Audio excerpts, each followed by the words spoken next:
Hi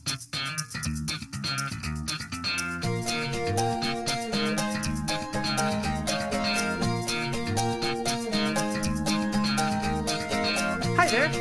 Welcome to Board Games with Scott. Because we talk about all kinds of things, and then like I do.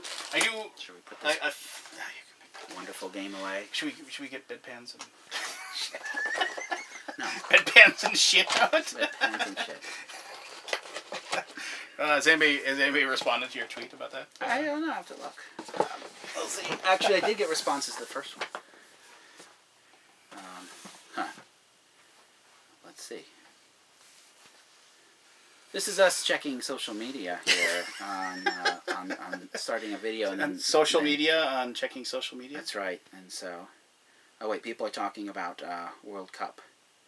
And yeah, so people are talking about it. By the way, if you want to keep up with social media and find this sort of stuff out, you could have, actually, if you go back to my tweet stream for S. Nicholson, and you look at my tweets on July 8th, and you look, there's a picture of me talking about Camp Grizzly. Look very carefully, and you can find an Easter egg.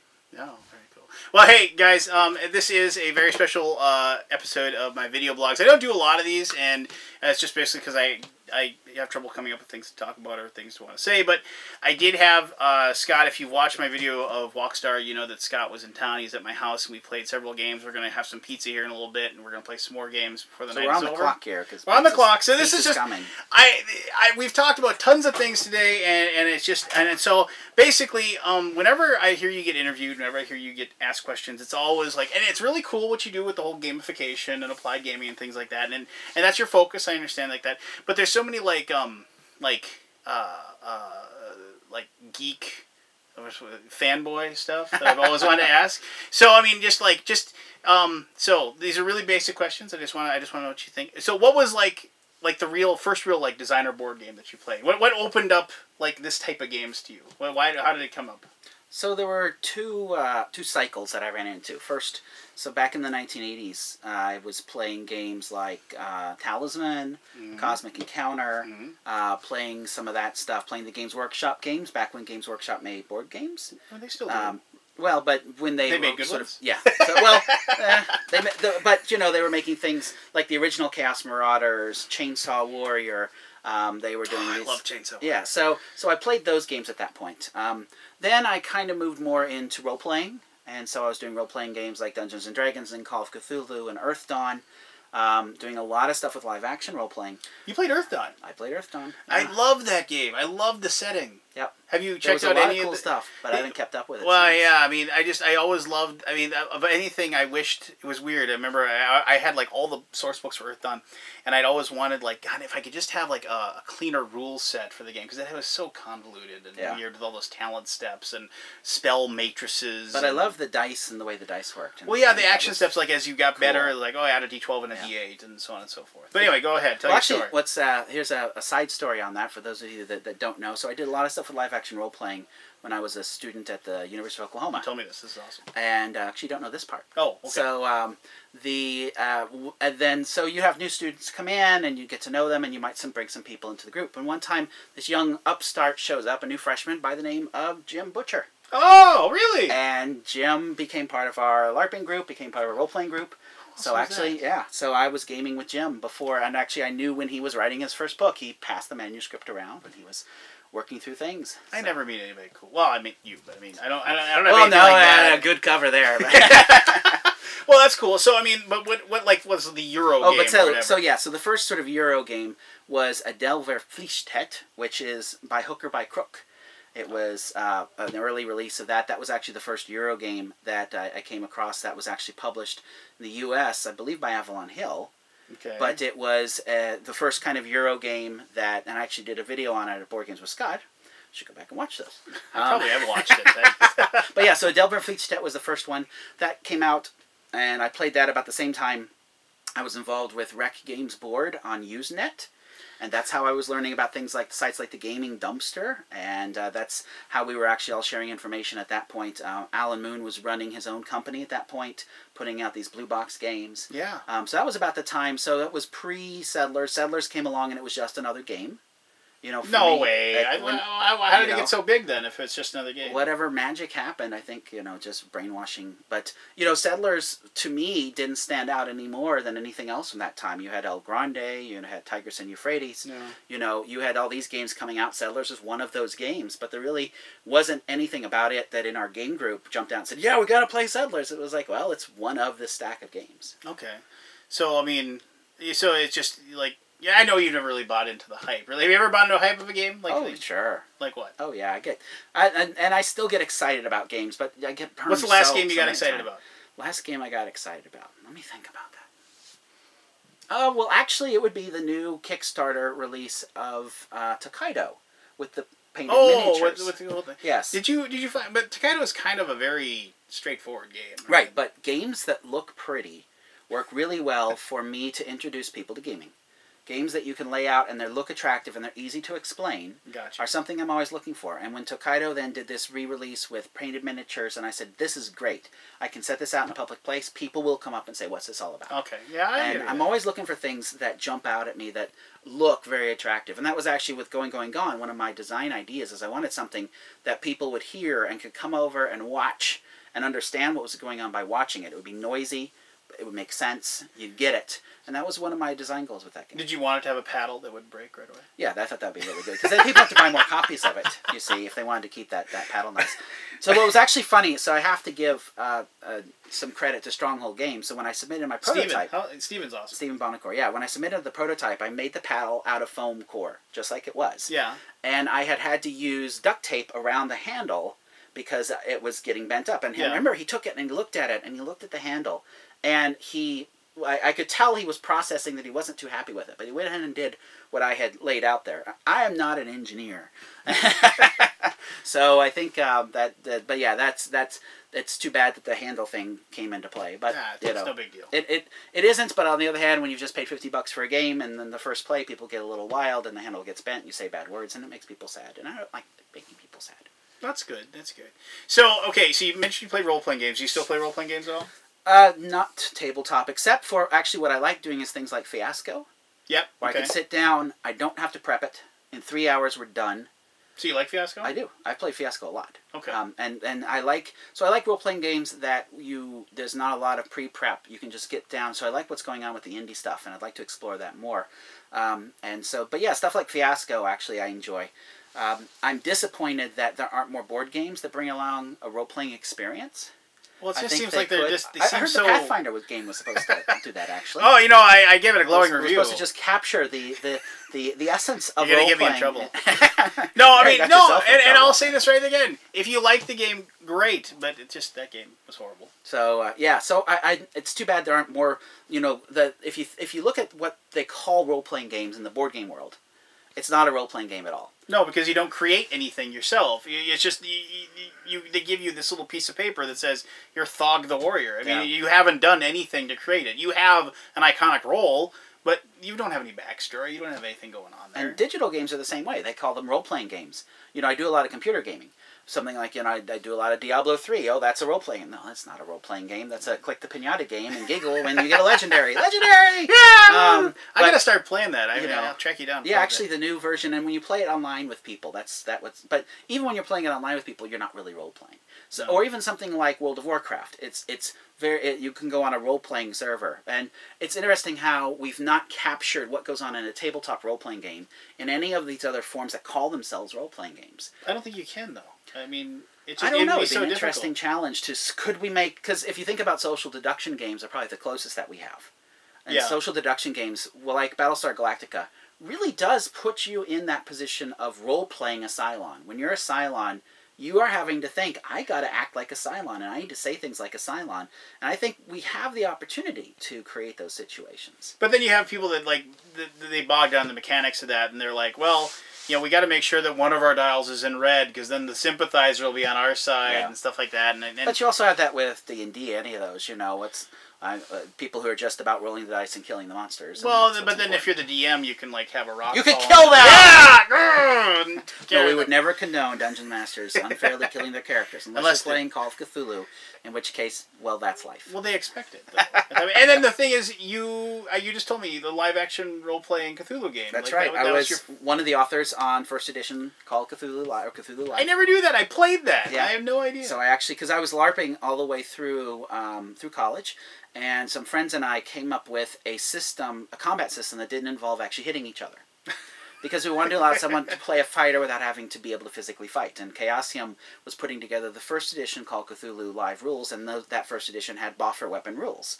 Yeah. And they were nervous about publishing that. They found out we had done this other system, so they contacted us to see if we could include that combat system we created for our own game in Cthulhu Live. So the Call of Cthulhu Live first edition combat system was actually what we made, which involves some live action moving around in space, but involves cards for the combat part. And so you could play a fighter or a tough without actually having to do weapons practice every week to get good at swinging weapons.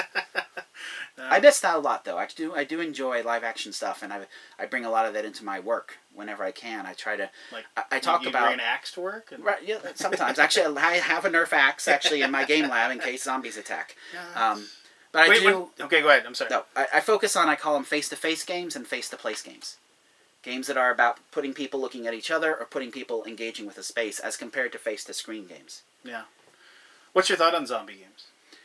I'm really excited for Kevin Wilson's new zombie game called I Hate Zombies. I've played a prototype of it. Look for it. Big thumbs up. It's I think a good take on the genre. There's a lot of them out there though. There's a lot of zombie games. Yes. Some are good though. Like what?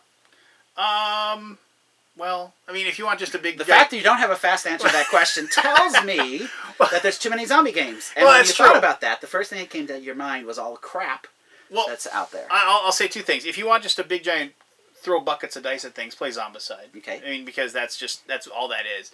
But hopefully we're going to play that game a little bit. Dead of Winter is a game that... the zombies are there, but the zombies aren't the focus of the game. It's just it's the means to the end to like kind of have that impetus of impending doom upon the group. So and that's more about social interaction that game is. So I mean, so I guess is it technically a zombie game? Maybe, I don't know. Well, that's it's tough thinking about what makes it a zombie game, and as compared to like a Cthulhu horror game. Yeah. I don't think we've done a good job really capturing Cthulhu horror in board games at all compared to, you never play one of those games and get that sense of, there's really no chance we're ever going to pull this off. And the fun part is watching our characters collapse into death and insanity, and that's where the joy is coming. And we haven't captured that joy yet in these games. Well, you kind of do sometimes when you have like a Game of Arkham Horror or Eldritch Horror where nothing goes right, and you're just like, jeez, we had no shot. But then if you constantly get beat down by those games, eventually like people get upset with them. Yeah, I think people have a hard time actually buying into the fun of being able to ride out that character. But then you don't have with role playing games, you've got the tricks. Like as the GM, you can get to a point where you slide someone into who's going insane. You slide them into more of a non-player character role. Yeah. And all of a sudden now they are, and you can do that stuff, which, like, another one of your favorite games, Betrayal in the House of the Hill did. Oh, yeah, it's so great.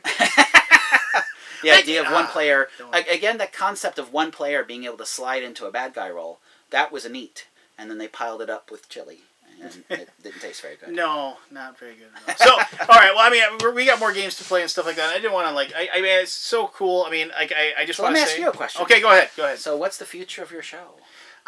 What do you see happening? There's a lot of things I want to do. I've always said I wanted things to be, like, production-wise be better, but, I mean, I'm just one little dude running this. I mean, I don't have any... I've always wanted to have my own website. I've never even had a website. I've just always done it on YouTube and post my stuff to Board Game Geek. And I have a couple of buddies who are really good with websites. And we actually have, like, reserved a name and things like that. And we've got ideas and we want to do podcasts. But it's just... real life, man. Being a husband and a dad, it's just like I don't have time. This is like the thing I do for fun. When I can't have friends over to play games, this is how I focus on games and how I can have fun with games. And like most of it is like after everybody else has gone to bed in the house, and my dogs wait patiently for me to go to sleep so they can go to sleep too. But I mean, what I would love is for me to have have a more steady podcast with my buddies and like maybe branch out into role playing games and like explore, because I mean role playing games were my first love. I mean I was like when I first started playing Dungeons and Dragons. I still remember the first day my brother brought home Dungeons and Dragons. Do you want to tell me about your favorite D&D character? Well, my favorite D&D character probably. Oh, geez. There's so many. I mean, my first one ever was just this dumb fighter who got killed by a dragon, which I still remember. His name was Bram. I still remember making him. But, I mean, probably, like, the most fun character I played was actually in a recent Pathfinder campaign. He was just a lawful evil warrior that, like, had a very, like, strict code for himself, but really didn't care about anybody else. And so it was just fun role playing him, just to be, because I made him to like try to be the biggest badass in the world, and he got really powerful and he got really badass. And so, but you know, and it was just kind of fun to like just because that's what role playing is. It's like you're able to finally like be like that iconic character that you've created in movies and TV shows and things like that, and have their little quirks and things like that. And so his name was Coronos, and it was just fun to play him, and just, you know, just really, really loyal to his friends, but they didn't have any idea that he was actually being loyal because he was always just kind of a jerk. But. So you've hit upon something interesting, and so for you designers out there, how you might be able to capture more of role-playing game elements into a tabletop game is to give the players the ability to create the character they're going to play in the game. Yeah. To because right now, you know, you're given the character you're going to play, and you don't have any ownership of it. And this idea actually ties into, so I've been doing a lot of studying of the idea of play as compared to games. And the concept of play being a space where you have some freedom to explore, but you have control. So like in Going, Gone, where I allowed the players to count down from 10 to 1 at the pace that they're choosing, that's a playful activity. My favorite part of the game. And that was designed to give you control and give you ownership. And I wonder if you could do something like that, where you give the player more control up front about making their character, so they feel some engagement with it. I don't know, it's something to think about. Yeah. All right, quick questions. I'm just going to... first of all, like I said, you and Tom Vassal are the reasons why I started doing this. And Tom who? I saw you. Yours were the first video reviews I ever saw. I told you the funny story about my wife walking in after I'd watched like 4 hours straight of your videos. No, they've heard it, I believe. Oh, okay, all right. But I mean, no. So thank you for everything, for coming here. For you and I have exchanged emails and thoughts. Like, you know, meeting you is like a huge thrill. It's hero worship, but just so suck it up and just take it. And you're being really cool, and I look forward to like, yeah, this has got to be a yearly thing. Maybe I can like plan something around it next time. As compared to being a last-minute thing. Yeah, last minute thing. But okay, so quick just quick questions, and then we'll just do like 3 or 4 of these. Best new game you played in the last 6 months? Best new game last 6 months. So many of them are awful. I'm not going to have you pinpoint an awful game. I don't want to do anything mean or anything. No, I'm puzzled. Okay. What did I buy? Oh, now you broke my brain. I liked Russian Railroads actually quite a bit. I've played that 2 or 3 times.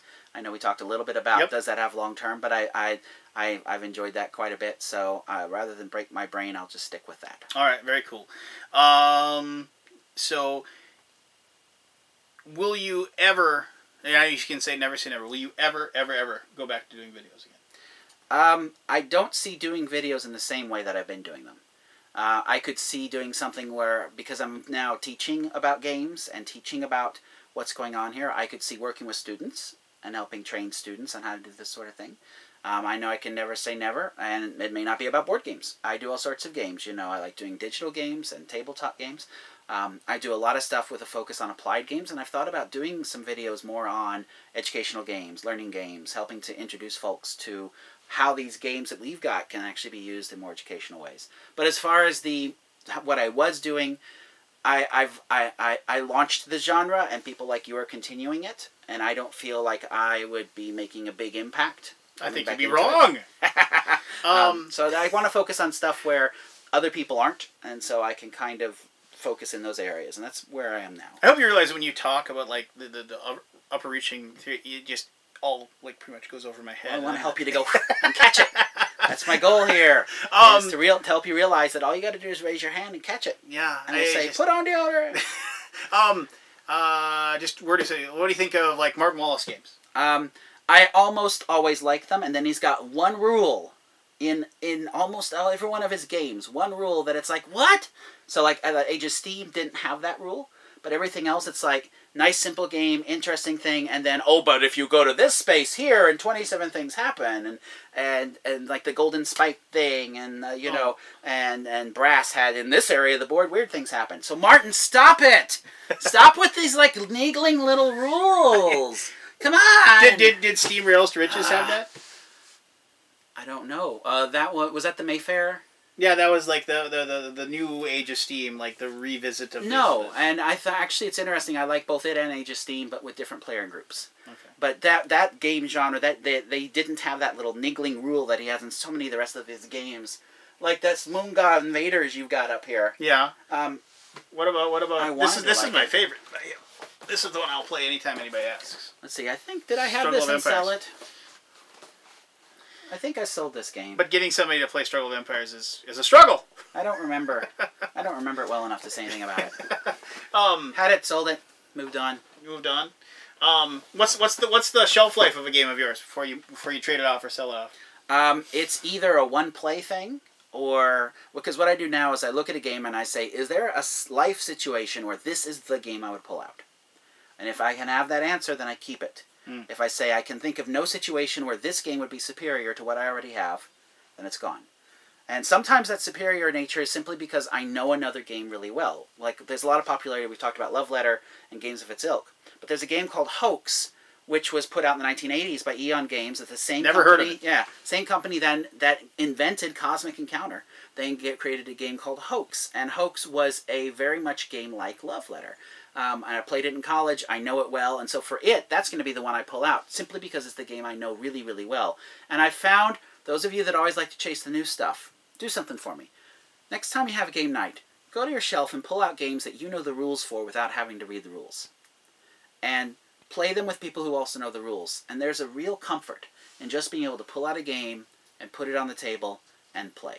If you're having trouble with that, then your game group can try having a game of the month, where you take a game and you play it for 4 weeks in a month, helping everyone to get to know the game a little bit, everyone to know the rules, and that's going to help build a library of games that can be that sort of, yeah, this is a game we all know, let's just get in and play. And there's something that's really enjoyable about that when you're not sitting there with the rule book in your face.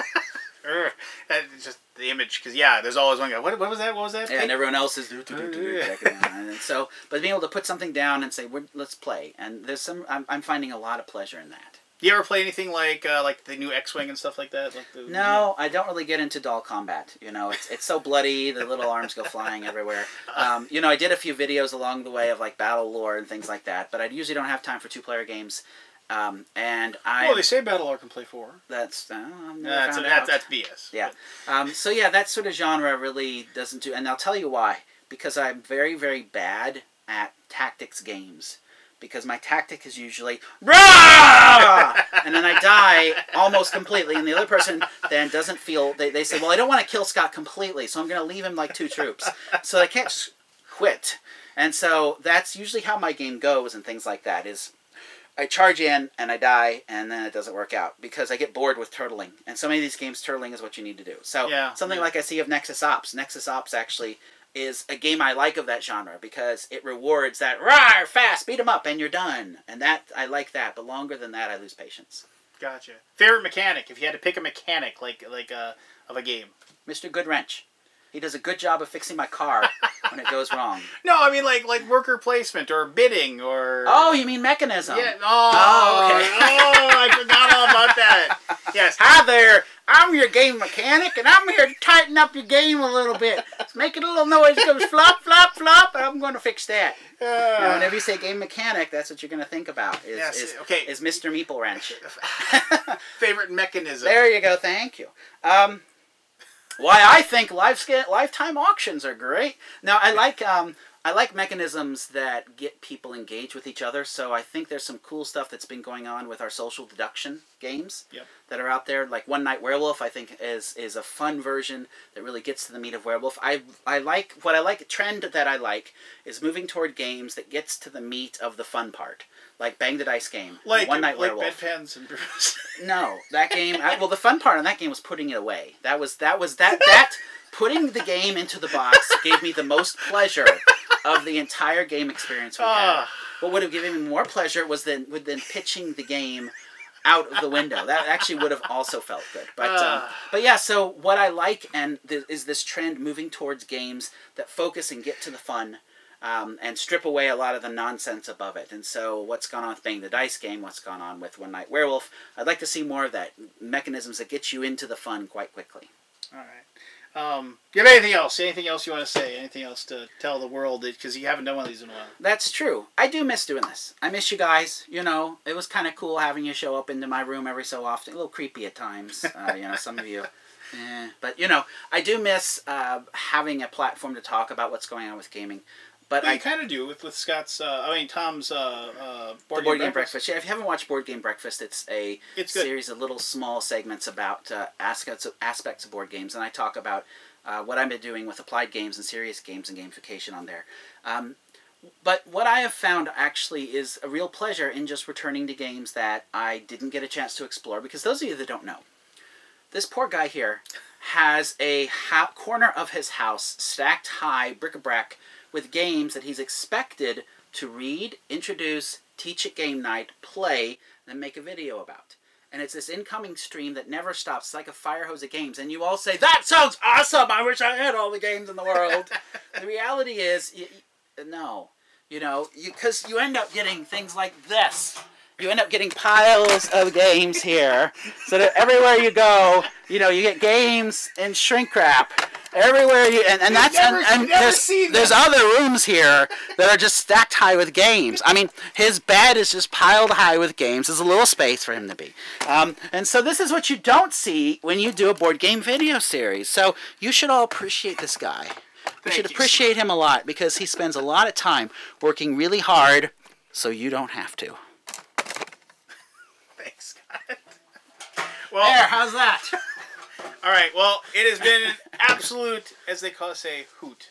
So, well, just keep going, and you're inspiring other people too. You know. Well, thanks, brother. All right. Appreciate it. Take care. Ah, come here, you. All right. This guy's awesome. Now shut off the lights. This was absolutely everything I thought it would be. So I mean, and then more. So thank you so much for showing up, and thanks for tuning in. And yeah, until next time. Bye bye. Bye bye. Thanks, Scott. I really appreciate it. That should be fun.